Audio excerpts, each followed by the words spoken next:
안녕하세요. 여러분의 영어 친구 어션입니다. 이번 영상에서는 꾸준함과 더불어 영어를 잘하기 위해 가장 중요한 요소 중 하나에 대해 이야기해 보도록 하겠습니다. 많은 영어 교육 전문가 분들께서 영어를 운동에 비유하시는데요. 저도 영어를 잘하게 되는 과정이 운동, 특히 근육을 키우는 운동과 굉장히 비슷하다고 생각합니다.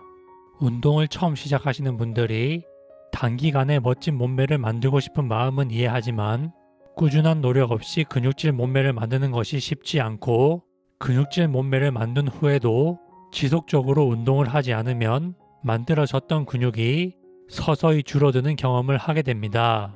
영어도 마찬가지로 꾸준히 읽고 듣고 말하는 연습을 해야 실력이 늘고 어느 정도 실력이 늘었다 하더라도 오랫동안 사용하지 않으면 점점 실력이 하락하는 경험을 하게 됩니다. 그런 의미에서 꾸준한 노력 없이 영어를 잘하게 되는 경우는 거의 없다는 말씀을 먼저 드리면서 이번 영상의 주제에 대해 이야기해 보겠습니다. 꾸준한 영어 학습 및 연습과 더불어 영어를 잘하기 위해 꼭 필요한 것은 무엇일까요? 바로 동기부여를 하는 것입니다. 적절한 동기부여를 하게 되면 꾸준한 학습을 보다 즐겁게 하실 수 있는 원동력이 됩니다. 반대로 제대로 된 동기부여를 하지 않으면 정체기가 오거나 흥미가 줄어들 때 쉽게 포기하는 결과를 초래할 수 있습니다. 먼저 대표적인 잘못된 동기부여에 대해 말씀드리겠습니다. 제가 생각하는 가장 잘못된 동기부여는 단순히 영어를 잘하고 싶다는 추상적인 생각입니다. 이런 막연한 목표는 구체적인 미래의 그림이 잘 그려지지 않고 꾸준한 학습을 이어가는데 큰 힘이 되지 못하는 경우가 많습니다. 혹시라도 그냥 단순히 영어를 잘하고 싶다는 생각에 영어를 공부해야겠다는 생각을 하고 계신다면 조금 더 구체적인 동기부여를 하시는 것을 추천드립니다. 그렇다면 올바른 동기부여에는 어떤 것이 있을까요? 외국인 친구와 자유롭게 대화하고 싶은 마음을 담은 목표 설정, 해외여행을 가서 어려움 없이 소통하고 싶은 마음을 담은 목표 설정, 내가 좋아하는 사람이나 연예인의 언어를 알아가고 싶은 마음을 담은 목표 설정, 한국에서 메뉴나 간판 등에서 보이는 영어 단어를 읽고 싶은 마음을 담은 목표 설정, 자녀의 영어 학습을 돕고 싶은 부모님의 마음을 담은 목표 설정, 업무적으로 영어가 필요하여 공부를 할 수밖에 없는 실용적인 동기, 스스로 발전하는 모습을 통해 자존감을 높여가며 자기 성장에 집중하는 것 등이 있습니다.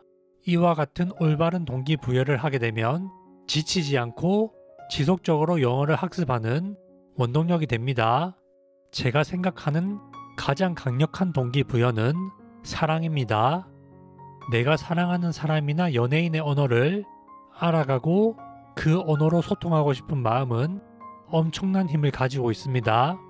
외국인 남자친구나 여자친구를 사귀게 되었을 때 영어 실력이 빠르게 늘었다는 이야기는 다들 들어보셨을 것이라 생각합니다.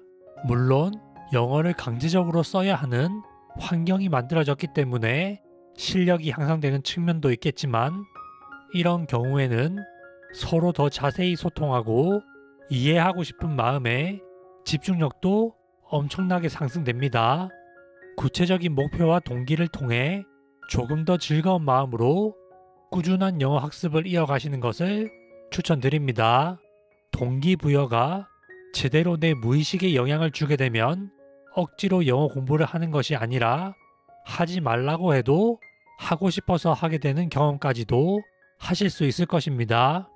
제가 전하고 싶은 핵심 내용은 다 말씀드렸고 저희 개인적인 경험에 대해 말씀드리도록 하겠습니다. 저는 영어 학습에 대한 동기부여가 여러 번 바뀌었습니다. 예전부터 어션 영어와 함께 해오신 분들은 아시겠지만 저는 군 생활을 할 때 시간이 아까워서 영어 공부를 시작했습니다. 그럼에도 불구하고 군대에서 아무것도 안 하고 나오는 것보다는 조금이라도 영어의 기초를 다지고 나온 것은 제대 이후 큰 변화의 발판이 되었습니다. 군복무를 마친 후 바로 복학하여 영어 회화 학원을 다니면서 제대로 된 두 번째 동기부여를 하게 되었습니다. 그것은 바로 내 노력에 대한 결과를 몸소 느낀 것이었습니다. 원어민반 중에서 가장 기초반부터 시작했는데 완전 초보였지만 내가 공부해온 것으로 틀리더라도 조금씩 소통이 되는 것에 뿌듯함을 느꼈습니다. 이와 더불어 남의 눈치를 많이 보던 평소의 성격과 다르게 영어로 말할 때는 눈치를 보지 않고 말해도 되는 것에 매력을 느꼈습니다. 영어를 사용할 때의 제 모습에서 또 다른 자아를 찾았다고 생각하며 이런 제 모습이 좋아졌습니다. 그렇게 몇 개월이 흐른 뒤 지금의 제가 있게 만든 엄청난 동기부여를 하게 되었습니다. 제 원어민 선생님의 여자친구가 미국에 교환학생을 다녀오신 분이었는데 저도 미국으로 교환학생을 가보고 싶다는 생각이 들었고 미국으로 교환학생을 가기 위해 토플이라는 시험을 준비하게 되었습니다. 그 당시 제 영어 실력이 그렇게 좋은 편이 아니었기 때문에 대학교에서 21학점을 들으면서 약 10개월 동안 하루도 쉬지 않고 매일 6시간 이상 영어를 공부했습니다. 아침 7시부터 밤 12시까지 수업을 듣고 밥 먹고 과제를 하는 시간을 제외하고 영어 공부만 했습니다. 약 10개월 만에 아슬아슬하게 목표하던 토플 점수가 나와서 미국으로 교환학생을 갈 수 있었고 그것을 바탕으로 캐나다에서 영어를 가르치는 인턴십도 하고 한국으로 돌아와 영어 강사로 일할 수 있었습니다. 제가 했던 것처럼 매일 6시간씩 영어 공부를 해야만 영어를 잘할 수 있는 것은 아닙니다. 저는 급하게 시험 점수가 필요했고 제 영어 실력이 필요한 시험 점수를 받기에는 많이 부족했었기 때문에 그렇게 할 수밖에 없었습니다.